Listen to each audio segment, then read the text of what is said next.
ස්වාමීන් වහන්සේ මේ වෙනකන් හදපු පන්සල් ටික කියන්නකෝ. අවසරයි හාමුදුරනේ. ලංකාපත්. හායි. ආසනම් දිහාගේ. හයිද?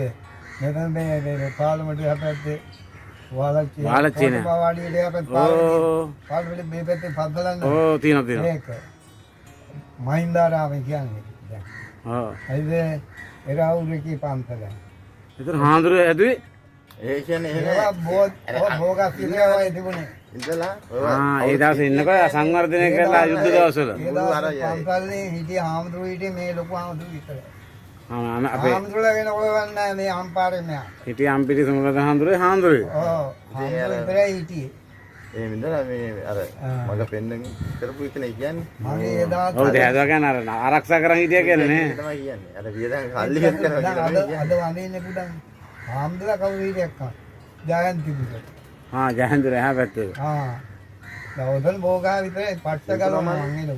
ත්‍රිකෝණමලේ පන්සල කින්නියා නේ. ඔව් කින්නියා පන්සල. ඔව් හේනම.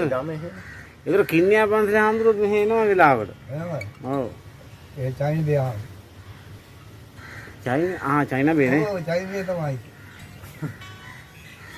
කර්ම කියන්නේ කාටවත් පොදුනේ හාමුදුරුවෝ. දැන් හාමුදුරුවෝ එච්චර වැඩ කරලා ඔයත් ආදාර වෙතන ගිහින් ඒක තමයි ආදාර බෙදන්න කියලානේ. ගම්පොළ දිහා. දැන් ජීවිතේ නසතුනේ. ජීවිතේ සතුටෙන් ඉන්නේ නේ හාමුදුරුවෝ. දැන් හාමුදුරුවෝ ඒතර වයස 75. නෑ ගම. වහින්න එහෙම බෑරනේ. වහින්න